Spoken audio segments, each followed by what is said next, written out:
YouTube చూస్తున్న వీక్షకులకు నమస్కారం. నేడు చాలామందిలో ముక్కు దిబ్బడ వేసి శ్వాస సరిగా ఆడక ఇబ్బంది పడడం చూస్తున్నాం. శ్వాస ఫ్రీగా ఆడకపోవడానికి ప్రధాన కారణాలు ఏంటంటే ముఖ్యంగా దీర్ఘకాలికంగా జలుబు అనేది బాధించడం, అలాగే ముక్కులో ఉన్న మ్యూకస్ మెంబ్రేన్ ఉబ్బినట్లు ఉండి అది హార్డ్గా మారి కాయలాగా ఏర్పడుతుంటుంది.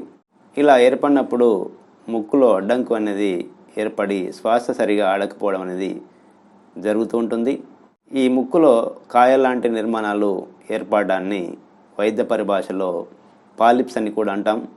ఈ పాలిప్స్ ఏర్పడడం వల్ల శ్వాస సరిగా ఆడక నిద్రపోయినప్పుడు గురక లాంటి శబ్దం కూడా ఎక్కువగా వచ్చి బాధిస్తుంటుంది.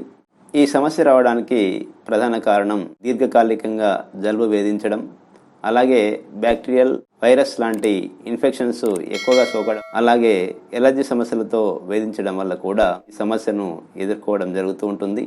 ఈ సమస్య వచ్చినప్పుడు ప్రధాన లక్షణాలు గమనించినట్లయితే ముక్కు నుండి శ్వాస అనేది సరిగా ఆడక, ముక్కు దిబ్బడ వేయడం, మాట కూడా స్పష్టంగా రాకపోవడం, అలాగే నిద్రపోయినప్పుడు ఉరక లాంటి శబ్దాలు రావడం, కొన్ని సందర్భాల్లో నిద్ర కూడా పట్టక తీవ్రమైన ఇబ్బంది పడడం అనేది చాలా మందిలో చూస్తుంటాం.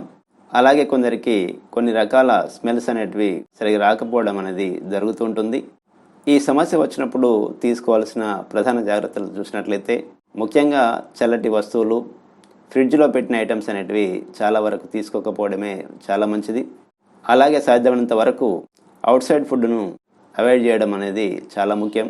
ఫాస్ట్ ఫుడ్స్ అనేది తీసుకోకపోవడం వల్ల ఈ సమస్య అనేది త్వరగా తగ్గుముఖం పడుతుంది. అలాగే చల్లగాలికి వెళ్ళినప్పుడు ముక్కుకు ఏదైనా కర్చీప్ లాంటిది కట్టుకొని వెళ్ళడం అనేది చేస్తూ ఉండాలి. ఇలాంటి కొన్ని ప్రధాన జాగ్రత్తలు తీసుకుంటూ మందులు కనుక వాడుకున్నట్లయితే ఈ సమస్య నుండి త్వరగా ఉపశమనం అనేది లభిస్తుంటుంది. ఈ సమస్యకు హోమియో వైద్యంలో చాలా మంచి మందులు ఉన్నాయి. హోమియో వైద్యంలో మందుల ఎంపిక అనేది వ్యాధి లక్షణాలు, అలాగే వ్యక్తి లక్షణాలు, అలాగే వ్యక్తి యొక్క అలవాట్లను దృష్టిలో ఉంచుకొని మందుల ఎంపిక అనేది జరుగుతూ ఉంటుంది. ఇలా ఎంపిక చేసుకున్న మందులు వాడినప్పుడే ఈ సమస్య అనేది త్వరగా పోవడానికి ఆస్కారం ఉంటుంది. ఈ యొక్క పాలిప్స్ అనే సమస్యకు హోమియోపతి వైద్యంలో ఉన్నటువంటి ముఖ్యమైన మందులలో మొదటగా కాలిబైక్రోమికం అనే మందును చూసినట్లయితే ఈ మందు ముక్కు దిబ్బడ వేసి, అలాగే ముక్కు నుండి చిక్కటి స్రావాలు అనేటివి కారుతున్నప్పుడు ఈ మందు చాలా బాగా పనిచేస్తుంటుంది. అలాగే వీరికి రెండు కనుబొమ్మల మధ్యలో నొప్పి కూడా ఎక్కువగా వస్తుంటుంది. ఇలాంటి లక్షణం ఉండి ముక్కు నుండి జిగురు లాంటి స్రావాలు తీగలాగా కారుతున్నప్పుడు ఈ యొక్క కాలిబైక్రోమిక్ అనే మందును వాడుకొని ప్రయోజనాన్ని పొందవచ్చును.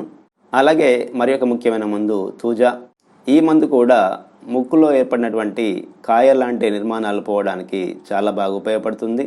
ముఖ్యంగా వీరికి తలలో చుండ్రు కూడా ఎక్కువగా ఉంటుంది. అలాగే అక్కడక్కడ శరీరంపై పులిపిర్లు కూడా వీరికి వస్తుంటాయి. ఇలాంటి లక్షణం ఉండి ముక్కులో పాలిప్స్ ఉన్నటువంటి వారికి ఈ యొక్క తూజా అనే మందు చాలా బాగా పనిచేస్తుంటుంది. అలాగే మరి ఒక ముఖ్యమైన మందు లెబ్నా మైనర్.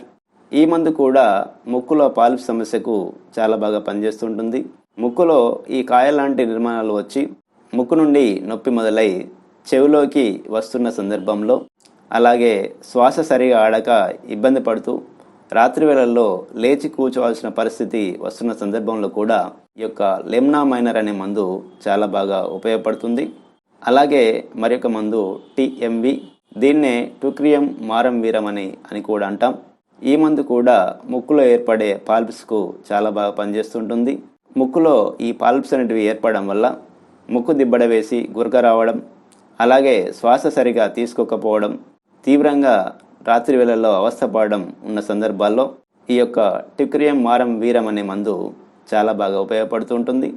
ఇలా మందుల లక్షణాలను బట్టి మందును ఎంపిక చేసుకొని వాడినప్పుడు ఈ యొక్క సమస్య అనేది త్వరగా తగ్గుముఖం పడుతుంది.